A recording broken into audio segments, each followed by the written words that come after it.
Olá, povo de Deus, primeiro domingo do Advento, 29 de novembro de 2020. Nossa reflexão de hoje é a partir de Isaías 63, 16b a 17, 19b, depois 64, 2b a 7. 1 Coríntios, capítulo 1, de 3 a 9, e Marcos 13, de 33 a 37. Tempo do Advento é tempo de espera, de expectativa, de esperança, de preparação para o grande encontro. Começamos com trechos do terceiro Isaías, que compreende os capítulos de 56 a 66. E hoje, mais precisamente, temos o capítulo 63 e 64. Onde há uma súplica do povo a Javé para que ele intervenha, e de maneira dramática. Ó, se rasgasseis os céus e descesseis. Junto desse apelo há o reconhecimento do pecado do povo, mas ao mesmo tempo uma certeza de intervenção salvífica de Deus. A conjuntura é do tempo pós-exílico, onde o povo tem a tarefa de reconstrução de Jerusalém, do templo, porém há muita desunião e repetição de velhos pecados. Parece que a lição do exílio não foi suficiente para a mudança do povo, que continua clamando a Deus e pedindo socorro. Nestes domingos do Advento, vamos nos servir das reflexões do exegeta jesuíta Johann Konins, do seu livro Liturgia Dominical, Mistério de Cristo, Formação dos Fiéis, anos ABC. A síntese que ele nos apresenta nos ajuda a entrarmos na espiritualidade desse tempo tão significativo para todos os cristãos. Na primeira leitura diz Konins: o profeta Isaías provoca Deus a rasgar o céu e a descer para nos salvar. Estamos murchos como folhas mortas, e contudo Deus é nosso Pai, nós somos obras de suas mãos. Como povo humilhado no tempo do exílio babilônico, fazemos nosso o desejo de que Deus venha nos socorrer. Encontrar-se com Deus não é motivo de terror, mas de esperança. Se nos voltarmos para Ele, Ele se voltará para nós. É preciso deixar-se moldar por Ele, como Isaías afirma: vós, Senhor, sois nosso Pai, nós o barro de que sois o oleiro, somos todos obra de vossas mãos. 1 Coríntios 1, 3 a 9. A comunidade de Corinto foi privilegiada, pois teve a presença do apóstolo Paulo por uns 18 meses, entre os anos 50 e 52. Paulo louva a Deus pela firmeza e testemunho dos cristãos da comunidade de Corinto, os quais receberam a graça divina e foram enriquecidos em tudo, em toda a palavra, em todo o conhecimento, e deste modo tornou-se firme no testemunho de Cristo.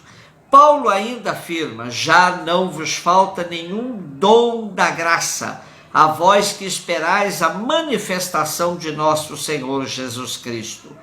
Ele vos tornará firmes até o fim, para que sejais irrepreensíveis no dia de nosso Senhor Jesus Cristo. Fiel é Deus, por quem fostes chamados à comunhão com seu Filho Jesus Cristo, nosso Senhor. Paulo dá uma regra que vale à comunidade de Coríntios e para todos os cristãos, e para todas as comunidades. Todos os dons, graças recebidos de Deus é para nos deixar firmes no seguimento de Jesus, colocando-nos a serviço uns dos outros. Marcos 13, de 33 a 37. Temos hoje a última parte do discurso escatológico de Marcos, que pode ser organizada em 3 secções.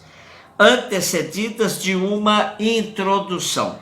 Na primeira, Marcos 13, de 5 a 23, o discurso anuncia uma série de situações dramáticas que vão marcar a história e que requerem dos discípulos a atitude adequada, vigilância e lucidez. Na segunda, o discurso anuncia a vinda definitiva do Filho do Homem e o nascimento de um mundo novo, a partir das ruínas do mundo velho. Marcos 13, de 24 a 27. E na terceira, o discurso anuncia a incerteza quanto ao tempo histórico dos eventos anunciados e insiste com os discípulos para que estejam sempre vigilantes e preparados para acolher o Senhor que vem. Marcos 13, de 28 a 37. O nosso trecho de hoje apresenta uma parábola. A parábola do homem que partiu em viagem, distribuiu as tarefas aos seus servos e mandou ao porteiro que vigiasse, e termina com uma exortação aos discípulos acerca da atitude correta para esperar o Senhor. Na introdução do discurso escatológico, temos como cena o Monte das Oliveiras, frente ao templo. 4 discípulos de Jesus, Pedro, Tiago, João e André, que interrogam a Jesus sobre o tempo e os sinais, quando se dará o fim de tudo. Com exceção de André, todos os demais discípulos desta cena estiveram no Monte da Transfiguração. Agora, Jesus, sentado no monte, assume a função daquele que ensina, que instrui os seus discípulos.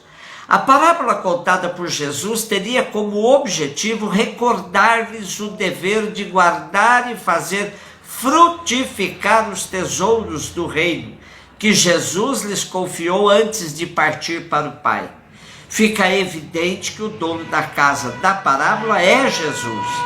Ao deixar este mundo para voltar junto do Pai, ele confiou a cada um de nós uma tarefa na construção do reino. Assumimos a tarefa de tornar realidade um mundo construído de acordo com os valores do reino. Nessa perspectiva, a espera pela vinda do Senhor não pode ser de maneira alguma passiva. O Senhor, quando chegar, não pode nos apanhar dormindo. Espera ativa implica compromisso com a justiça, com a ética, com o respeito pelos direitos das outras pessoas. E ainda temos a figura do porteiro da parábola. Será que Jesus sugeria alguma função específica na comunidade? Aquele que funcionaria como uma sentinela, não deixando ninguém se acomodar? E também vigiando para que na comunidade não entrem pessoas com doutrinas estranhas, distraindo os membros das comunidades do verdadeiro foco da missão. Mais tarde, nas cartas pastorais, temos a figura do episcopo como guardiães da doutrina, que nos lembram uma das funções dos bispos, que devem cuidar de suas ovelhas, adquirindo o cheiro das mesmas. O texto de hoje termina com a exortação à vigilância, pois não se sabe nem o dia nem a hora em que o homem que partiu em viagem voltará. Isto é, não se sabe quando Jesus voltará. Por isso, nada de dormir. Esta cena nos lembra a de Getsemane, quando os discípulos dormiram e Jesus disse a Pedro: não foste capaz de vigiar 1 hora apenas? O tempo de advento recorda-nos a realidade de um Senhor que vem ao encontro de todos e que no final da nossa caminhada por esta terra nos oferecerá a vida definitiva, a felicidade sem fim. O tempo do advento é mais do que tempo da espera do Senhor. É tempo de fazer-nos correr ao seu encontro. Neste ano, mais do que nunca, somos chamados a penetrarmos fundo no sentido do Natal. Ao nascer, nosso Senhor não teve aglomeração ao seu lado, mas a presença de uns animais discretos, segundo a tradição. Não foi um nascimento ostentação. E, no entanto, tal evento marcou a história da humanidade mais que qualquer posse de presidente ou show da melhor banda de rock. O Natal na pandemia será a ocasião especial para meditarmos sobre o mistério da encarnação. Manjedoura, estrebaria, animais, uma estrela nova, um casal e um menino dão ao acontecimento os contornos exatos de uma família simples e realizada pelo que acabava de acontecer na vida deles. Tudo sóbrio e singelo, como a opção fundamental de Jesus pelos pequenos e pobres. Ainda é tempo de preparar um Natal verdadeiramente de Jesus, que nada tem a ver com comilança, bebedeira, nem com o Papai Noel, que enche os ricos de presente e deixa os pobres sem nada. Que nesse Natal, que o primeiro domingo do Advento nos convida à sua preparação correndo ao encontro do Senhor, seja a celebração do amor de Deus por nós e não do nosso amor às coisas passageiras e supérfluas. Um beijo no seu coração.